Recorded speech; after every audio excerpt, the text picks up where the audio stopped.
많은 40대들의 최고의 질문이 그거잖아요. 아, 내가 이 직장 얼마나 오랫동안 다닐 수 있을지 모르겠다 진짜. 진짜. 언제까지 다녀야 돼? 이게 질문이에요? 한숨이에요? 한숨이죠. 이건 질문이 아니에요. 모르겠어요. 뭐라도 해야 되지 않나? 이걸 20년째 이게 계속 안 해. 이게 질문이에요? 질문이 아니에요. 엄청 치열해야 질문이에요. 질문하고 답하고 질문하고 답을 계속해서 내 안에서 기어이 답이 한번 나와야 돼요. 그래야 리얼미가 찾아지는 거예요. 자기가 되게 불안하고 나한테서 들어서 무엇인가 결론을 내본 경험이 거의 없는 사람들은 어때요? 막 울어. 막 울다가 근데 졸려 자. 울다가 졸려 자다 보면 내가 뭘 질문했는지 까먹고 그러다가 3일 지나가면 내 고민이 뭐였는지 잊어버려요. 그러니까 치열하게 자기 것에 대해서 대답을 안 하는 거죠. 나를 일으켜 세울 줄 알아야 돼요.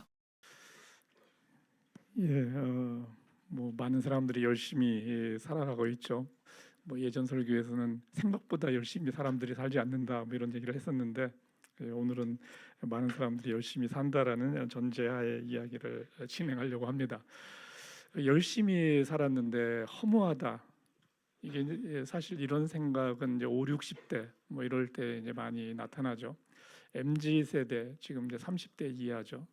MZ 세대는 아직 허무함에 이제 이르기는 쉽지는 않습니다.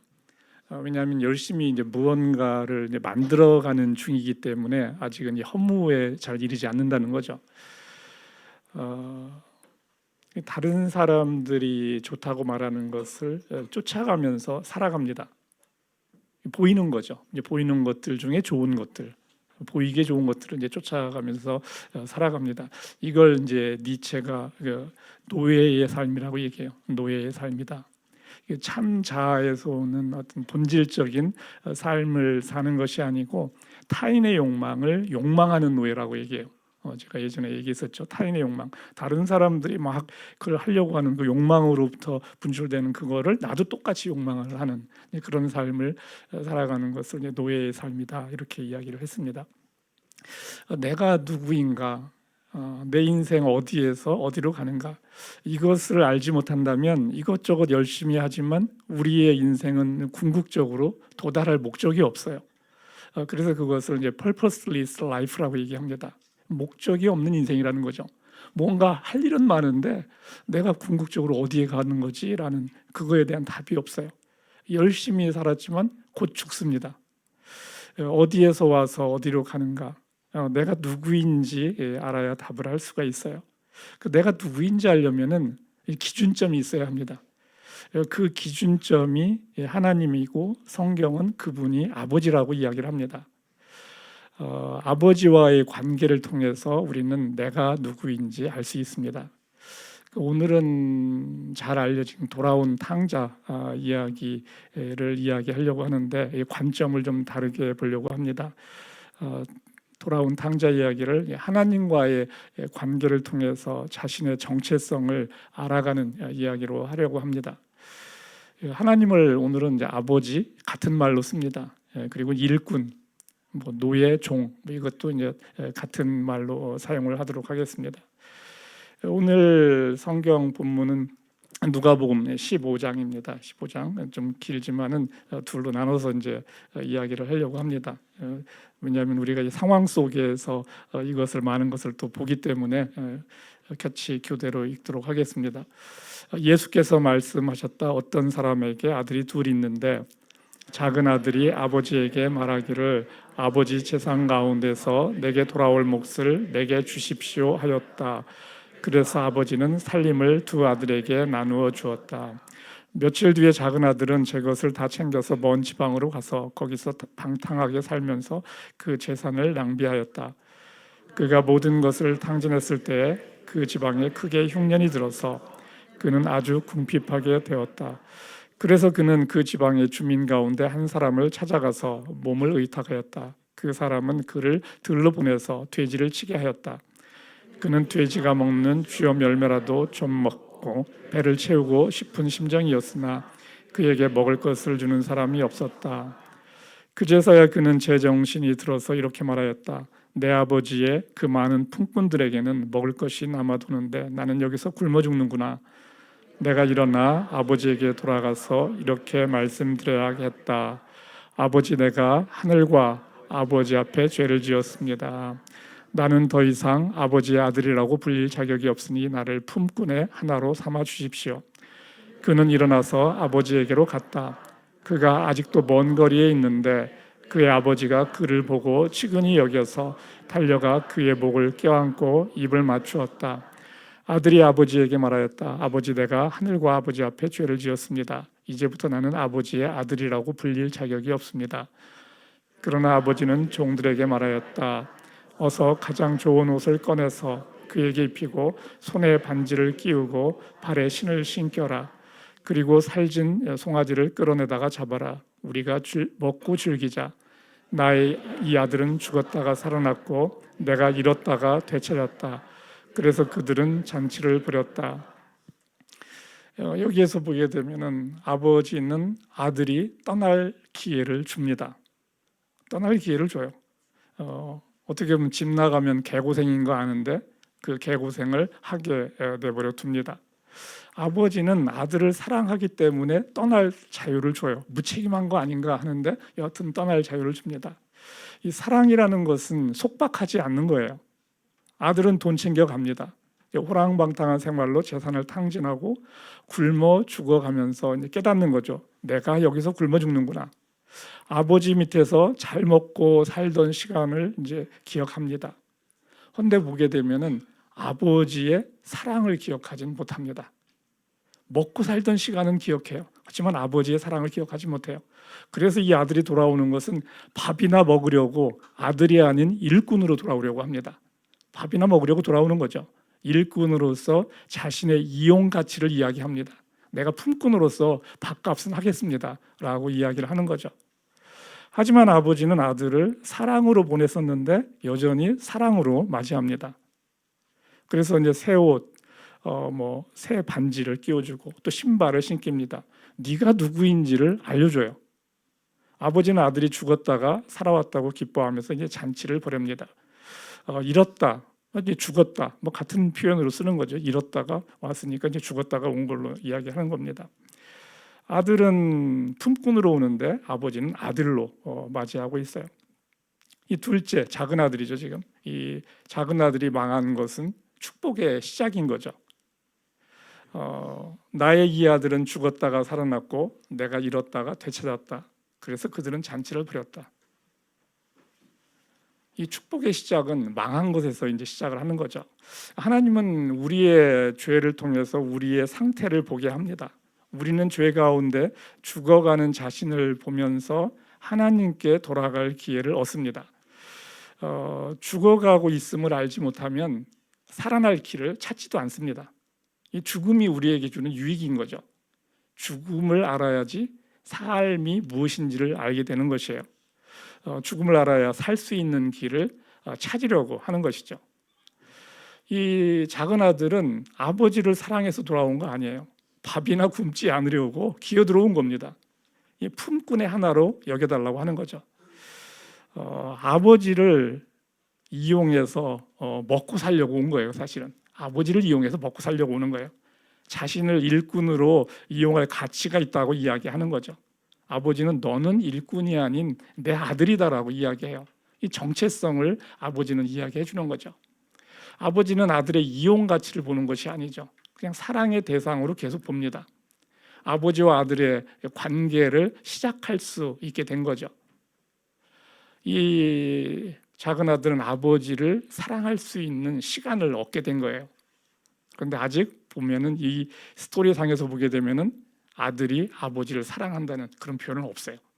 사랑의 시작을 했다는 이야기도 없고 여기서 일단은 작은 아들은 끝이 나요. 이 작은 아들은 당시에 예수님 당시에 이제 자신의 죄를 깨달았던 이제 세관원, 매국노였죠. 당시에 세관원은 매국노였어요. 그 창녀, 소외받은 그런 죄인들을 나타냅니다. 이들은 죄가 깊었기 때문에 그것으로부터 고통받았고 그래서 살 길을 이제 찾았던 거죠. 그래서 그것이 이제 사랑으로 넘어가는 것들을 이제 보여주게 되는 것이었습니다. 이 사랑이 깊어질수록 아버지를 더 많이 소유하는 거죠. 아버지를 소유한다, 하나님을 소유하는 것이고 모든 만물을 또 이제 소유하는 것이 되는 거죠. 오늘 이제 질문 첫 번째 질문을 하도록 하겠습니다. 오늘부터는 이제 조교가 바뀌었어요. 박규태 형제, 정혜영 자매의 남편입니다.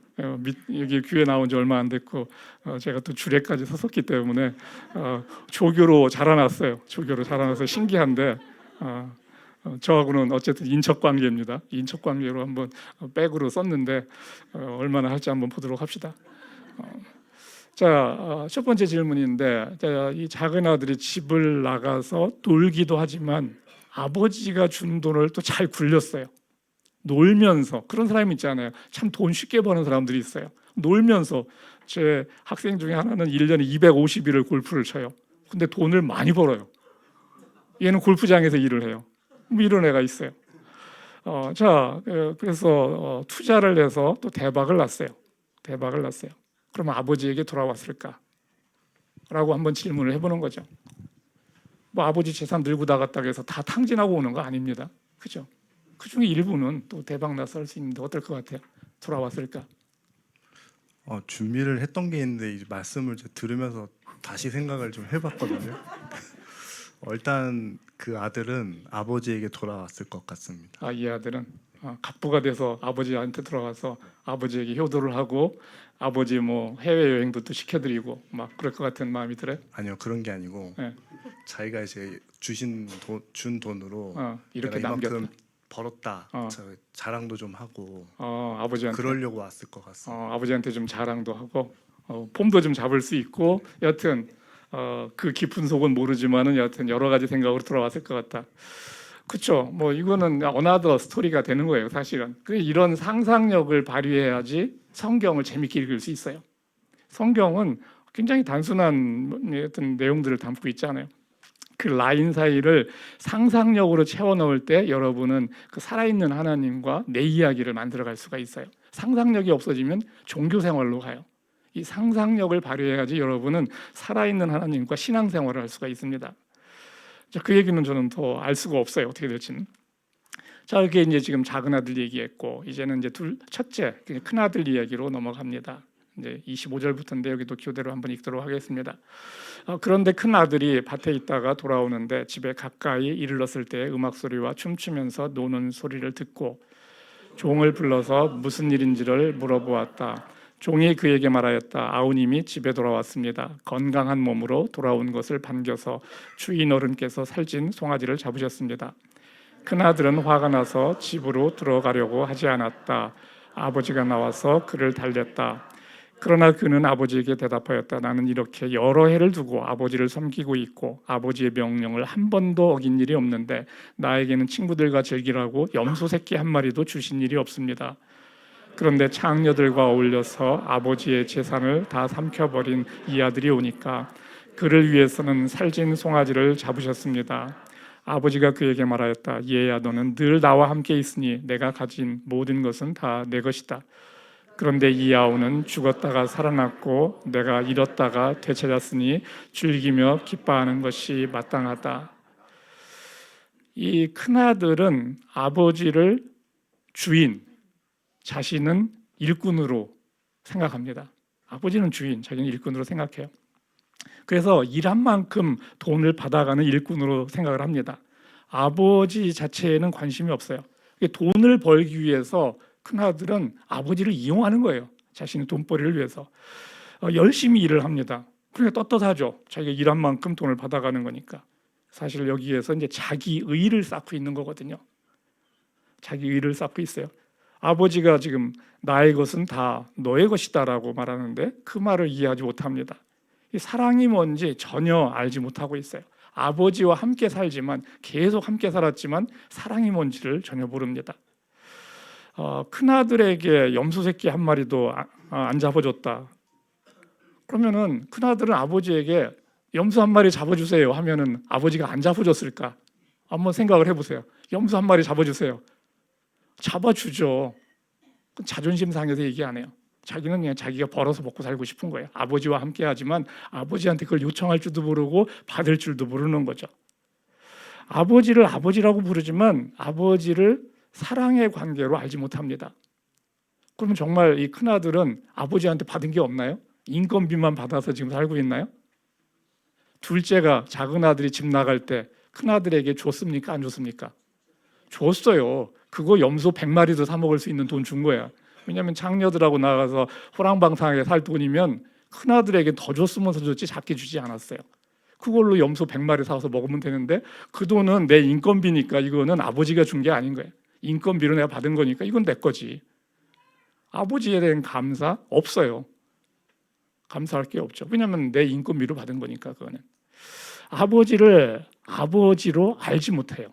이게 죄의 본질이거든요. 아버지를 아버지로 알지 못합니다. 아버지를 전혀 기뻐하지 않죠. 당연히 뭐 사랑하지도 않고. 일꾼으로서 이 큰아들은 일꾼으로서 자기 스스로의 의의를 쌓고 있는 거죠. 나는 할 거 다 하고 있다. 뭐라고 이야기하냐면 나는 아버지께 이렇게 여러 해를 두고 아버지를 섬기고 있고 아버지의 명령을 한 번도 어긴 일이 없습니다. 이 말이 틀린가요? 틀린 말 한 건 아니에요. 근데 여기에 무엇이 없어요? 아버지를 아버지로 여기는 게 아니에요. 그냥 주인으로 그 말을 듣고 자기는 돈을 받아가는 이런 관계가 되는 거죠. 아들로서의 도리를 다 하는 것 같지만 그 속에 사랑이 없는 거죠. 제가 예전에 그 며느리 모드와 딸 모드 얘기한 적이 있죠. 몇 달 전에 며느리와 딸 이야기했어요. 그 차이. 며느리는 뭡니까? 할 거 다 해요. 시부모님이 할 거 다 하는데 사랑이 없어요. 자기 의를 쌓는 거죠. 자기 의를 쌓는 거예요. 딸은 엉망인 것 같은데 사랑이 있어요. 그 차이가 있는 거죠. 이 큰아들은 아버지와의 관계에서 오는 자유와 기쁨 이게 없는 거죠. 이 큰아들은 아버지를 돈을 벌기 위해서 이용할 대상으로 봅니다. 돈을 벌기 위해서 이용할 대상으로. 그래서 그 돈을 모으는 거죠. 아버지의 돈에 관심이 있는 거죠. 재산에 관심은 있어요. 그래서 이 큰아들은 동생에 대해서 자기 동생이라고 말하지 않아요. 너의 아들, 당신의 아들이라고 얘기해요. 당신의 아들 돌아왔다라고 얘기하지 내 동생이 돌아왔다라고 얘기하지 않습니다. 작은 아들은, 둘째는 큰아들 입장에서 보게 되면 나하고는 상관없는 놈이고 내가 받아야 할 유산을 축내는 놈으로 생각을 하는 거예요. 내가 받아야 될 유산, 사실 유산도 아니고 자기 인건비죠. 인건비인데 그거를 이 작은 아들이 축내고 있다고 생각하는 거죠. 그런데 아버지는 너의 아우가 돌아왔다라고 얘기해요. 너의 아우가 돌아왔다. 아버지는 관계로서 계속 이야기를 합니다. 근데 큰아들은 관계로서 이해할 수가 없어요. 이 큰아들은 아버지에 대한 사랑도 없고 작은 동생에 대한 사랑도 없어요. 이 큰아들은 그 예수님 당시에 누구를 지금 생각하면서 얘기하냐면은 당시에 이제 바리새인 율법학자, 이 형식적인 종교 생활을 하는 사람들, 자기 스스로 의롭게 여기는 유대인들을 지금 나타내고 있는 거거든요. 할 거 다 하면서 열심히 종교 생활하는 사람들을 이 큰아들이 지금 나타내고 있어요. 자신의 죄를 깨닫지 못하죠. 뭐 세관원이나 창녀, 뭐 소외받은 자들은 자신의 죄를 깨달았는데 이 큰아들은 그런 부류와 또 다른 삶을 살아갔기 때문에 깨닫지 못합니다. 갈라디아서 2장 21절 이건 사도 바울의 이야기입니다. 사도 바울의 이야기인데 한번 같이 읽겠습니다. 나는 하나님의 은혜를 헛되게 하지 않습니다. 의롭다고 하여 주시는 것이 율법으로 되는 것이라면 그리스도께서는 헛되이 죽으신 것이 됩니다. 예수님의 요한복음 9장 41절 말씀도 한번 같이 읽겠습니다. 너희가 눈이 먼 사람들이라면 도리어 죄가 없을 것이다. 그러나 너희가 지금 본다고 말하니 너희의 죄가 그대로 남아있다. 두 번째 질문합니다. 두 번째 질문. 세상의 많은 사람들을 이렇게 큰아들과 작은아들로 이렇게 두 가지 부류의 아들로 이해를 할 수 있을까? 두 아들로 표현을 할 수 있을까를 한번 생각해 봅니다. 다른 아들이 있으면 어떤 아들이 있을까라는 생각을 하는 거예요. 다른 아들로 등장할 만한 인물이 누가 있을 것 같아요? 이 두 아들이 이 세상의 모든 사람들을 잘 나타낼 수 있는 그런 것이 되나요? 일단 그 큰아들 같은 경우가 세상엔 더 많을 것 같고 다른 아들이 있다면 일도 안 하고 말썽만 피는 아들. 집에 좀 붙어 있는데 계속 말썽 피면서 네, 집에서 사고만 있는 아들. 치는 아들. 네. 사고는 치고 네. 아버지 그 재산 축내면서 네. 집 나갈 생각도 안 하고 네, 네. 집이라도 나가면 좋겠는데 그런 아들이 집안에 또 있을 수 있다. 저 같은 아들. 그게 집안에 있는 탕자. 아까 지금 사실 큰 아들은 집안에 있는 사실 탕자는 아니죠. 아버지를 모르긴 하지만 할 거 다 하잖아요. 그죠? 할 거 다 하는데 집안에서 할 거 다 하지 않는 아들. 뭐 그것도 재밌는 아들이 될 것 같아요. 그렇죠? 그치, 얘 좀 나갔으면 좋겠는데 이놈 안 나가네. 그래, 큰 아들은 쓸모는 있잖아. 그래도 그죠? 효용 가치는 있어요. 왜냐면 지 할 도리 다 하니까 밥값은 하는 거야 지금 큰 아들은. 그런데 밥값도 안 하는 또 다른 아들, 이 아들은 어떻게 할 거냐라는 건데, 그것도 좋은 아들의 케이스예요. 그러니까 사실 이 비유라는 것은 모든 걸 담을 수가 없어요. 제가 생각한 거는 그냥 세상에 있는 아들이 또 하나 있어. 숨겨진 아들이 하나 있어요. 아무도 몰라. 아버지를 몰라. 아버지를 몰라. 그러니까 세상에 있는 아들이 하나가 있어요. 세상 속에 있는 아들. 그러니까 지금 아버지와 같이 살지 않아요. 그 아들은 그냥 세상에 있는 아들. 세 번째 아들이 있는 거예요. 막내 아들이 있어요. 숨겨진 아들. 이제 그 생각을 해보는 거예요, 제가. 왜냐하면은 이 큰 아들과 작은 아들은 아버지와 함께 살잖아. 근데 세 번째 아들은 아버지를 아예 몰라요. 산 적이 없기 때문에 아버지에 대한 경험이 없어요. 큰 아들과 작은 아들은 아버지에 대한 경험이 있잖아. 근데 경험이 있는데 아버지를 몰라.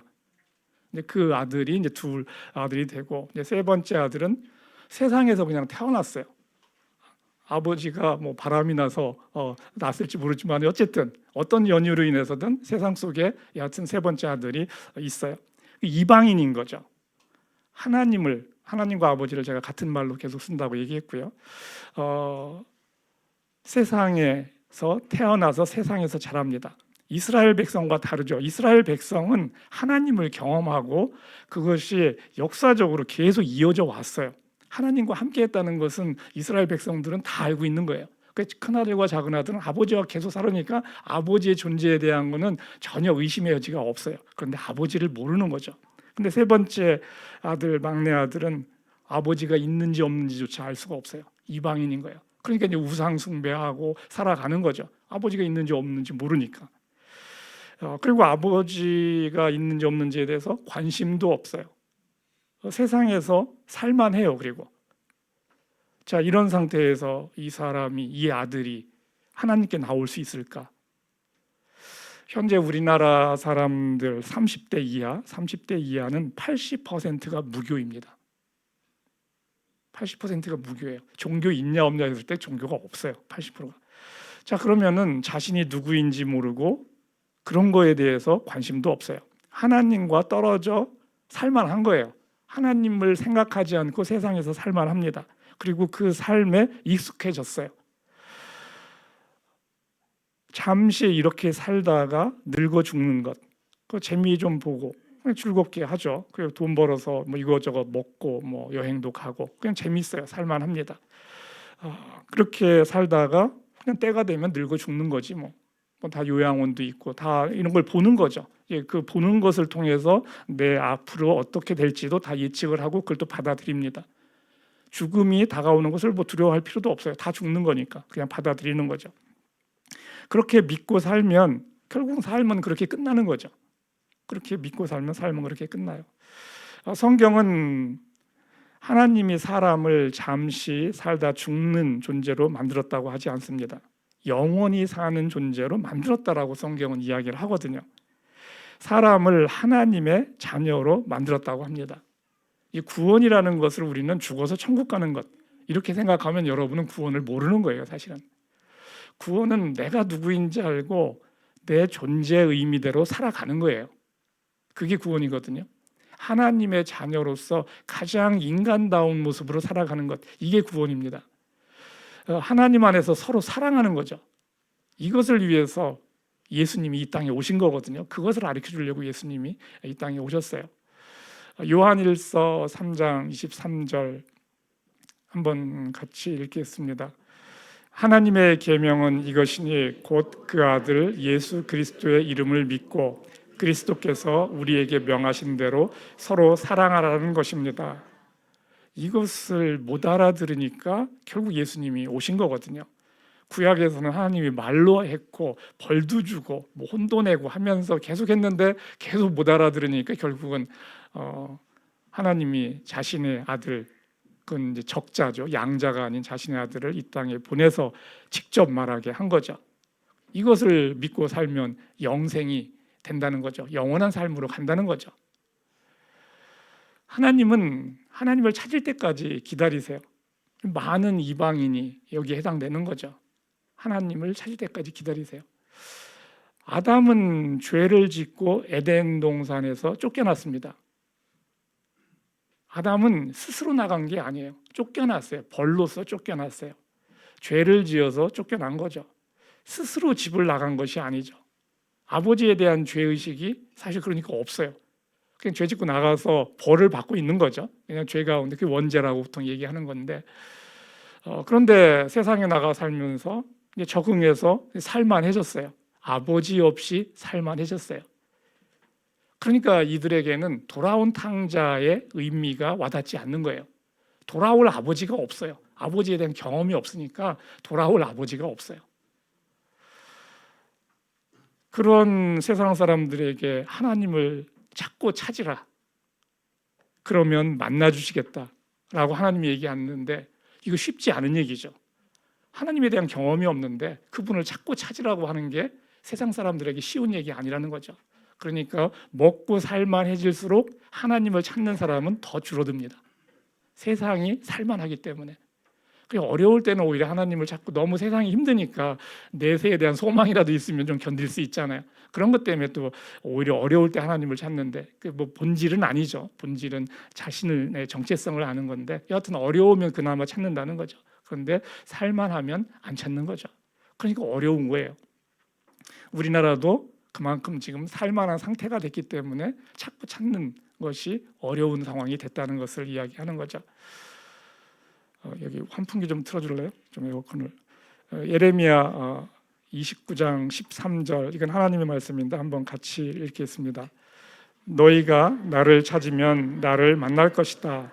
너희가 온전한 마음으로 나를 찾기만 하면 내가 너희를 만나 주겠다. 근데 이게 찾는 게 너무 어렵다는 얘기죠. 찾는 게 너무 어렵습니다. 이방인이 셋째 아들이죠. 이방인으로 지금 이방 지역에 태어난 거니까 셋째 아들인데, 우리 같은 대부분의 사람들이었죠. 하나님을 찾으면 하나님의 기쁨은 더 크죠. 왜냐하면 하나님의 존재를 적극적으로 하나님이 보여주지 않았는데 얘네들이 나를 찾으니 하나님의 기쁨은 더 큽니다. 이스라엘에게도 그만한 믿음을 가진 사람을 찾기가 어렵기 때문에 그런 거죠. 그 마태복음 8장에서 보게 되면은 그 로마의 백부장 이야기가 나와요. 백부장이라는 것은 이제 100명의 장수니까 우리로 말하면 뭐 대대장 정도 되겠죠. 대대장이 이제 종의 중풍병을 낫게 해달라고 예수님께 고쳐달라고 나옵니다. 근데 이 종은 올 수가 없죠. 그런데 이 백부장이, 그런데 집으로까지 오실 필요는 없고요. 그냥 말씀만 하시면은 이 종의 병이 나을 것 같습니다라고 이야기해요. 그러자 예수님이 이스라엘 사람 가운데 이런 믿음을 본 일이 없다라고 얘기하거든요. 그냥 놀라운 거죠. 그러니까 이 전혀 예상할 수 없는 그 믿음을 보니까 그만큼 그거는 기쁨이 큰 거죠. 그만큼 기쁨이 커요. 그러면서 칭찬하면서 원격으로 진료를 해서 이 병을 낫게 하는 거죠. 원격 진료를 하는 거예요. 원격 진료를 해서 이 중풍병, 종의 중풍병을 낫게 합니다. 하나님은 일꾼이 아닌 아들을 찾고 있거든요. 일꾼이 아닌 아들을 찾고 있어요. 이 하나님께 나오면 그때 비로소 자신이 하나님께 죄를 지었다는 걸 깨닫습니다. 하나님께 나오면. 그런데 하나님께 나오기 전에는 깨달을 수가 없어요. 돌아온 탕자는 지나고 나면은 알게 되는 거죠. 돌아온 탕자였구나 내가라는 것을 지나고 나서 알게 되는 결과론적인 얘기라는 거죠. 돌아오기 전에는 알 수가 없는 거예요. 우리는 누가 돌아오게 될 탕자인지 알 수 없습니다. 우리는 몰라요. 그래서 모든 사람에게 이 하나님을 알아야 한다고 복음을 전하는 거죠. 모든 사람에게 복음을 전해요. 누가 돌아올 사람인지 모르기 때문에 그러한 거죠. 뭐 저는 전도사니까 뭐 이 일을 더 열심히 해야 되는 사람 중에 한 명인데, 자, 이 5명한테 예를 들어서 복음을 전했다고 합시다. 열심히 해서 여튼 복음을 전하는 것도 쉽지는 않죠. 뭐 길거리에서 이렇게 종이 뿌리는 게 아니잖아요. 복음을 전한다는 게. 5명에게 복음을 전하면은 그 중에 몇 명이 성경 공부를 할까? 그냥 대략 한번 생각해 봤어요. 5명한테 얘기하면 그때 5명 중에 1명 정도는 할 수 있어요. 근데 그것도 굉장히 어려워요. 10명 중에 하나도 쉽지 않을 수 있는데, 그냥 오늘은 편의상 5명 중에 1명 정도가 성경 공부를 한다고 합시다. 그러면 5명이 성경 공부를 하면 그 중에 교회로 나올 수 있는 사람이 얼마나 될까? 5명이 성경 공부하면 그 중에 1명 정도가 교회에 나올 수 있어요. 5명이 성경 공부를 하면 1대1로 성경 공부를 해서 1명 정도가 교회에 나옵니다. 그러면 5명이 이 교회를 나오면 그 중에 몇 명이 이 교회에서 와서 제대로 된 신앙생활을 할 수 있을까? 제가 볼 때는 5명 중에 또 1명이에요. 5명 중에 1명. 자, 그렇게 보게 되면은 125명, 5 중에 1명이 결국은 이 믿음의 트랙에 들어와서 갑니다. 125분의 1. 너무 작죠. 저는 사실은 확률이 굉장히 높은 편이거든요. 근데 일반적으로는 그만큼의 확률도 안 됩니다. 사실은 안 돼요. 그러면 절망적이잖아요. 이 너무 가능성이 낮은 일을 우리가 하는 게 아닌가, 너무 낭비하는 것이 아닌가, 이 생각이 들 수 있다는 거죠. 100명 중에 1명을 건지기 위해서 그렇게 수고를 해야 되는가라는 생각이 드는 거죠. 그런데 그 1명이 영원한 삶을 살게 돼요. 그 1명에게는 무한대의 가치가 있는 거죠. 영원한 삶 속으로 들어가니까 그 사람은 무한대의 가치를 갖게 되는 거예요. 그죠? 그 1명이. 뭐 100분의 1, 아까 125분의 1이라고 했지만 100분의 1이라고 했을 때 100분의 1의 확률이지만 거기에 무한대를 곱하면 가치는 무한대가 되는 거죠. 그죠? 100분의 1의 확률이 결코 낮은 확률이 아니라는 거예요. 왜냐하면 존재하기 때문에, 그 확률이 존재하기 때문에 그 가치는 무한대가 되는 거죠. 하나님께 나올 그 1명이 누구인지 우리는 모르는 거죠. 모른다는 것이 너무 힘들게 하지만은, 모른다는 것이 우리가 우리의 삶을 살아가는 이유예요. 살아가는 이유가 거기에 있는 거거든요. 우리의 삶이 가치 있는 이유, 모르기 때문에 그것을 살아봐야 되는 거잖아요. 그래서 그 삶이 가치가 있고 빛이 나는 거거든요. 복음을 그렇게 전하면서 또 한 사람이 영원히 남는 하나님과의 그 러브 스토리를 쓰는 거, 거기에 함께 하는 거죠. 그게 이제 기쁨이 있는 거죠. 그렇기 때문에 그 일을 이제 할 수가 있다는 거죠. 사랑으로 하지 않으면 모든 게 죄입니다. 사랑으로 하지 않으면 모든 게 죄예요. 요한일서 4장 8절 같이 읽겠습니다. 사랑하지 않는 사람은 하나님을 알지 못합니다. 하나님은 사랑이시기 때문입니다.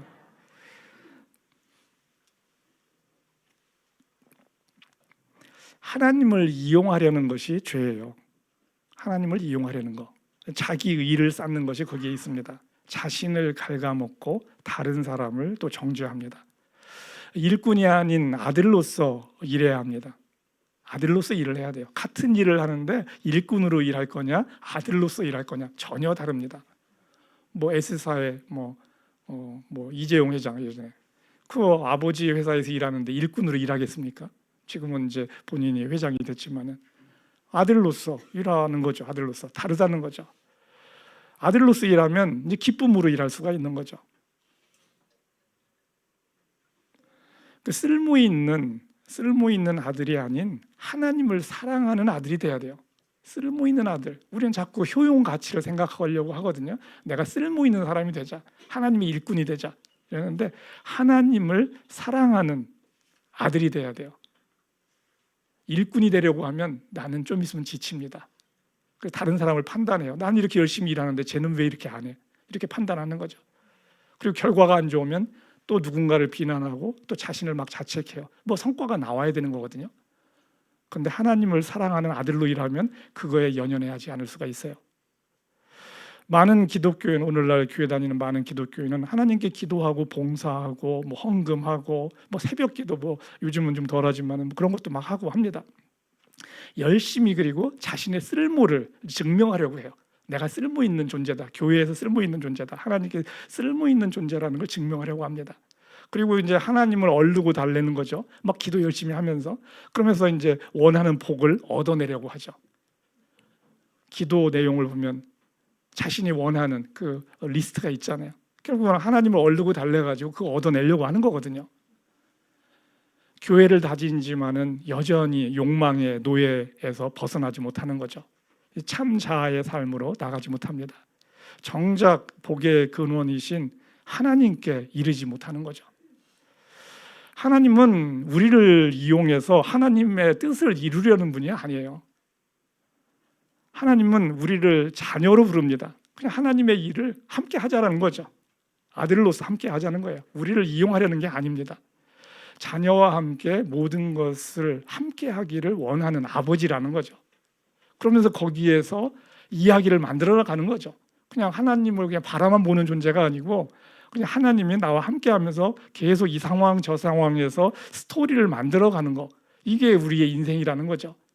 하나님을 경배 대상으로만 인식하고 멀리 떨어진 분으로 생각한다면 우리는 하나님을 모르는 거죠. 함께 하면서 뭔가 같이 이야기를 만들어 가려는 거.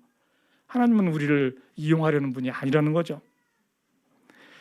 세 번째 질문입니다. 어린아이는 자신의 정체성, 정체성이란 말을 하기가 좀 어렵긴 한데 자기가 누구인지를 어떻게 알아갈까? 내가 누구인지 그런 고민 자체도 없죠, 사실은. 근데 자신에 대한 자아인식은 생겨갑니다. 자아인식은 생겨가는데 그 자아가 뭔지는 이제 자꾸 이제 변해가겠죠. 그것을 어떻게 알아갈까? 내가 누구인지를. 그런 표현으로는 안 써요, 애들은. 근데 그냥 애들은 아무 불편 없이 살아가잖아요. 근데 뭔가 인식을 해요. 자아인식을 하는데 그걸 어떻게 알아갈까? 오늘 질문은 좀 어려워, 사실은. 그죠? 질문이 매우 어려워가지고 그렇죠. 철학인지 이게 잘 모르겠는데. 그리고 어저께는 질문만 주고 이제 스토리 없이 질문만 딱딱 주니까 본인은 성경 본문은 제가 줍니다. 그 속에서 이 질문이 왜 나왔는지도 알지 못하는데 질문은 있어. 어린아이는 자신이 누구인지는 잘 모르기 때문에 부모를 통해서나 아니면 어떤 교육을 통해서나 이렇게 해서 간접적으로 받아들이는 것을 본인에 대한 정체성을 깨달아 갈 것 같다는 생각입니다. 결국은 부모와의 관계 속에서 다른 사람하고의 어떤 관계 속에서 알아간다. 그게 내가 생각한 답이에요. 첫 번째 조교인데 오늘 첫 번째 등판인데 아주 지금 답을 잘하고 있어요. 그럼 너무 잘하면 내가 자릅니다. 좀 틀리기도 해야지 가르쳐줄 게 있는데 너무 잘 맞추면은 그래서 성민 형제가 잘렸어요. 저번에 성민 형제가 한 8개월 쓰다가 도무지 가르칠 게 없는 거야. 그러면 잘라야죠. 잘라야 돼. 사람은 스스로 자신의 정체성을 알지 못합니다. 사람은 스스로 존재하는 존재가 아니기 때문에 그래요. 스스로 존재하는 존재가 아니기 때문에 자신의 정체성을 스스로 생각해서 알 수 없어요. 우리의 정체성은 결국 관계로부터 알게 됩니다. 관계로부터 하는데 절대적 기준점, 우리는 그걸 하나님이라고 이야기하는 거죠. 하나님과의 관계, 그리고 보이는 나의 이웃, 나하고 대등한 존재들인 거죠. 하나님도 나와 대등한 존재입니다. 그렇기 때문에 관계를 맺을 수 있는 거고 나의 이웃과의 관계를 통해서 나의 정체성을 알아갑니다. 결국은 이거거든요. 세상 사람은 그냥 관계를 통해서만 알아가고 우리는 하나님이라는 기준점을 가지고서 자신의 정체성을 알아간다는 거. 이제 이 차이가 있는 거죠. 큰아들과 작은아들은 아버지를 아버지라고 하는데 말로만 아버지라고 하는 거예요. 이 관계성은 없는 거예요. 그냥 아버지를 그냥 주인으로 인식하고 있는 거죠. 아버지의 돈에 관심이 있어요. 아버지를 먹고 사는 수단으로 지금 이용을 하고 있는 거거든요. 첫째, 둘째 다 똑같아요. 그거는 아버지를 사랑의 관계로 알지 못합니다. 이것이 이제 죄의 본질인 거죠. 그런데 아버지는 계속 사랑의 관계로 다가가는 거죠. 관계로 계속 다가가요. 세 번째 아들, 막내 아들이 될지 그 다음 아들이 또 있을지 모르지만 세 번째 아들은 이제 자기 스스로 주인이 되어서 세상에서 살아갑니다. 하나님을 모르니까 그냥 자기 스스로 주인 되어 살아가는 삶이 놓여져 있는 거죠. 그래서 세상에서의 가르침은 뭡니까? 네 인생의 주인은 너다라고 하죠.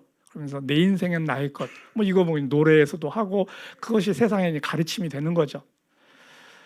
이 막내 아들, 세 번째 아들은 아버지와 살았던, 같이 했었던 경험이 없잖아요. 아버지의 존재를 모르고 관심도 없어요. 왜냐하면 세상이 살만해질수록 관심 없어요. 내세에 대한 생각 당연히 갖지 않는 거죠.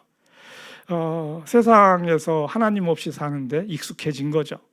스스로 인생의 주인이 되어서 살아가는 거고 세상도 그게 잘 사는 인생이라고 가르쳐 줍니다. 들판에 양떼들이 있어요. 들판에서 원하는 풀을 아무 데서나 뜯어먹고 자유롭게 사는 양과 같은데 목자 없는 양과 같은 거죠. 그냥 자기가 원하는 풀 아무 데서나 그냥 마음대로 뜯어먹는 거죠. 그렇게 사는 양이 잘 사는 양이다라고 생각하는데 좀 지나면 맹수한테 잡혀 먹는 거죠. 목자 없는 양은 좀 있으면 잡혀 죽습니다. 이 죽음은 다가오는데 다가오는 죽음을 모르는 거죠. 자신이 어디로 가는지도 몰라요. 목자가 없으니까. 자신의 정체성을 모르는 것이죠. 내가 어디에서 와서 어디로 가는가? 내가 누구인지 알아야 답할 수 있는 문제거든요. 그리고 이것에 대한 답을 풀스케일로 다 아는 것은 어렵습니다. 풀스케일로 모든 것을 다 아는 건 아니라는 거죠. 부분 알아가는 거죠. 내가 누구인지 알아가는 것은 하나님을 알아가는 것과 똑같아요. 왜냐하면 우리의 본질이 하나님이기 때문에 그렇죠. 나를 안다는 것은 하나님을 아는 것과 똑같습니다. 이런 시작을 할 수만 있다면은 세상에서 망하는 것도 축복이죠.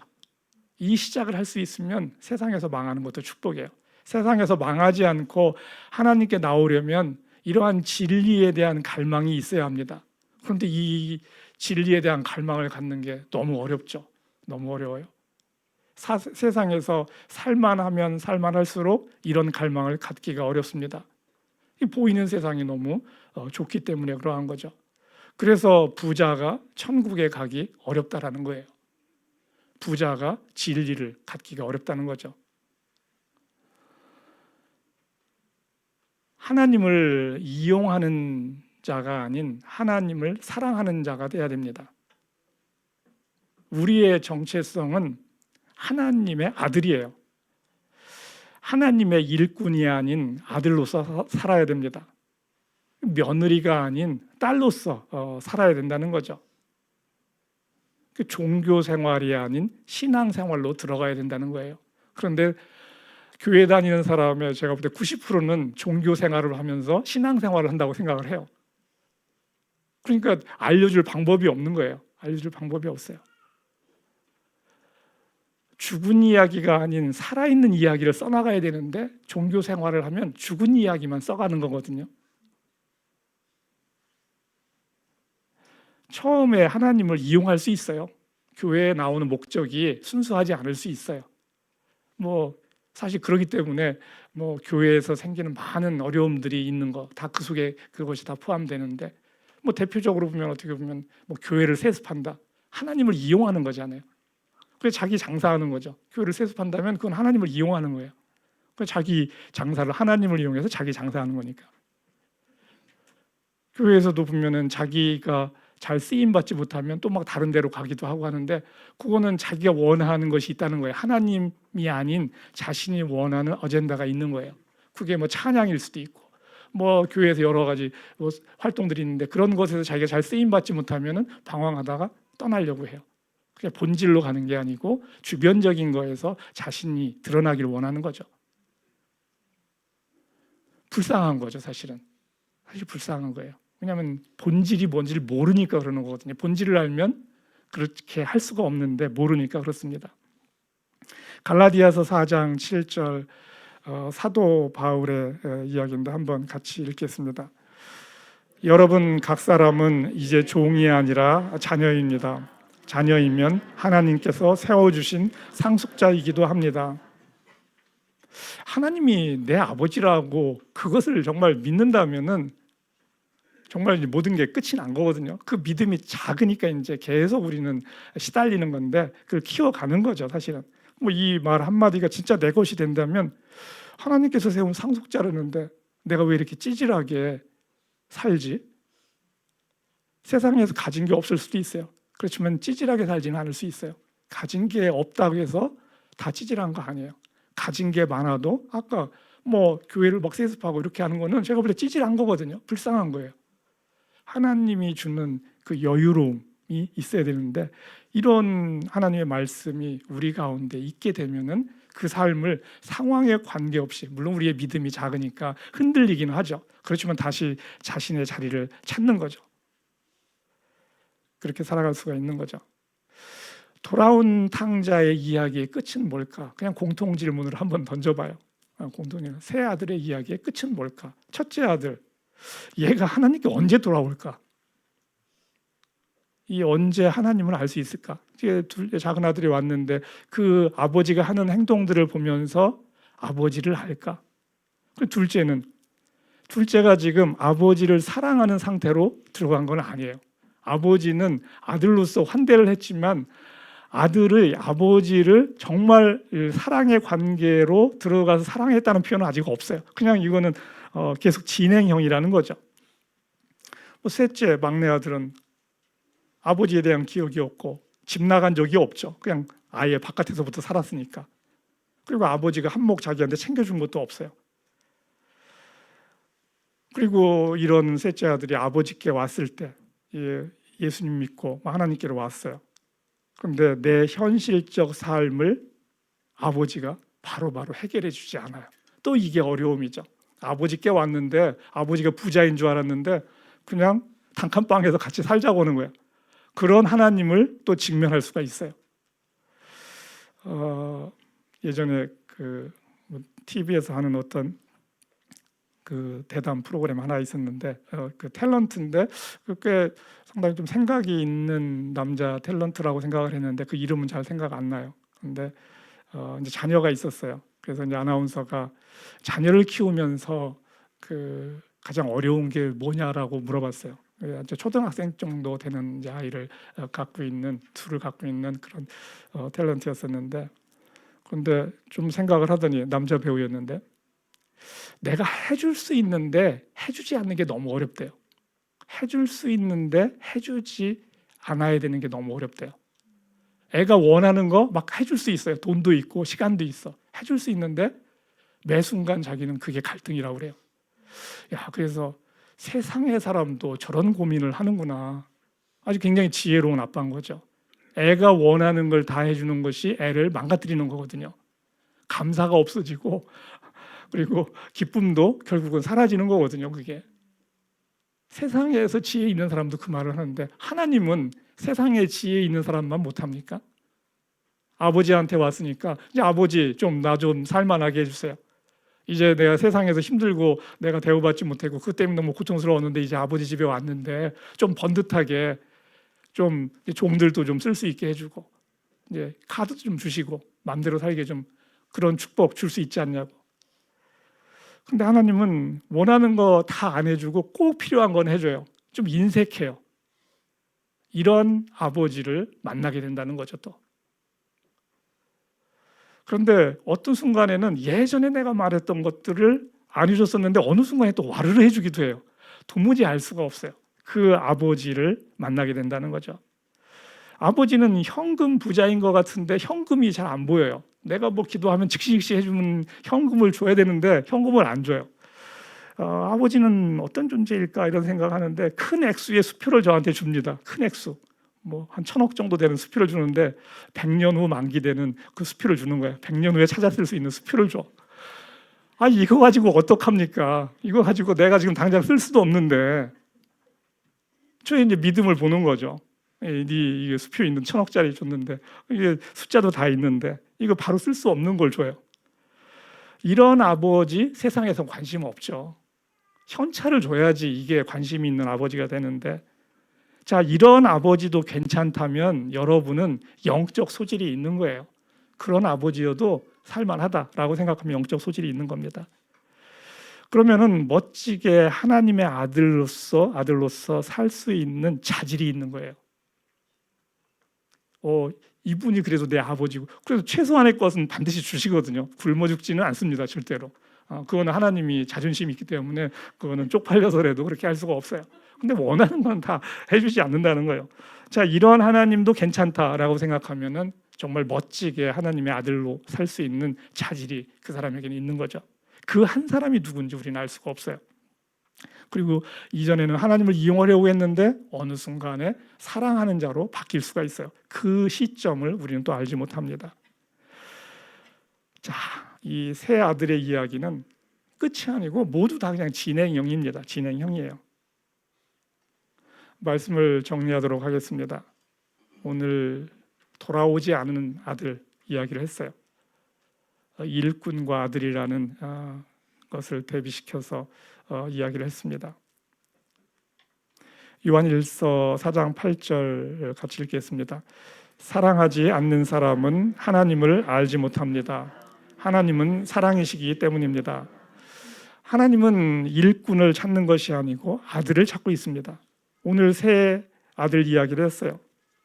큰 아들, 아버지와 살지만 아버지를 모르는 아들이죠. 교회에 오래 다닌 종교인들인 거죠. 교회 오래 다닌, 그리고 교회에서 필요한 것들도 다 하는, 그런데 자기의 일을 쌓고 있는 그런 종교인들이고, 둘째는 세상이 좋아서 잠시 나갔다가 돌아온 아들, 죄를 아는 거죠. 세 번째 아들은 하나님 없이 세상에 사는데 익숙해진 아들, 그 아들이 돌아오면 세 번째 아들이 되는 거고, 우리나라 사람의 30대 이하의 80%가 거기에 해당되는 거죠. 큰아들은 아버지를 고용주로 알고 자신은 일꾼이라고 생각했어요. 아버지를 돈 벌기 위한 수단으로 이용을 한 거죠.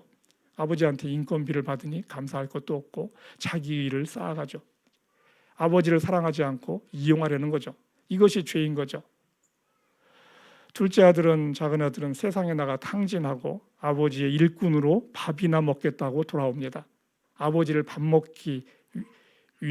얻어먹기 위한 수단으로 이용하려고 하는 거죠. 아버지는 여전히 아들로 맞이합니다. 아버지와 사랑 이야기를 만들어 가자고 초청을 하는 거죠. 세 번째 아들은 세상적으로 열심히 살고 있고 살아왔고 보이는 것을 쫓으며 계속 열심히 살아갑니다. 목적 없는 인생을 살아가고 있어요. 아버지가 있는 줄도 모르고. 아버지를 이용하는 자가 아닌 사랑하는 자가 돼야 됩니다. 아버지를 이용하려는 것이 죄예요. 잠시는 이용할 수 있어요. 그렇지만 거기에 계속 머물면 안 된다는 거죠.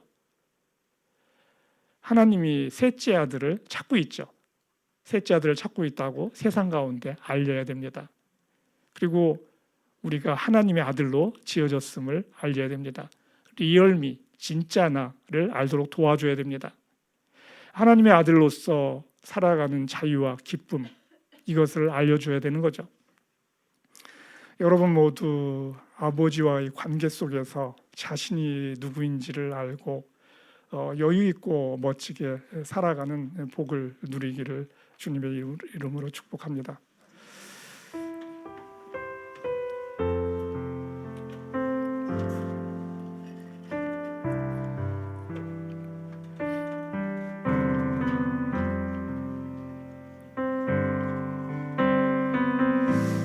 오늘 돌아온 탕자로 알려진 이야기를 세 아들의 이야기로, 세 명의 아들 이야기로 했습니다. 하나님과 함께 살지만 하나님을 모르는 아들, 세상에 나가 살다가 돌아왔지만 아직 하나님을 알지 못하는 아들, 그리고 세상 속에 계속 살아왔던 숨겨진 아들.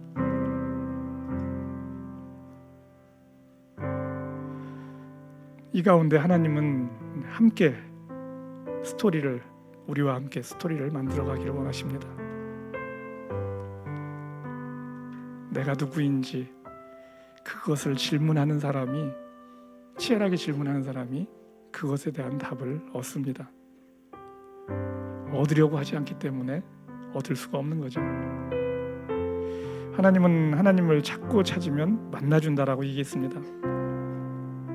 그 하나님을 만날 때 우리의 삶은 새롭게 시작되는 거죠.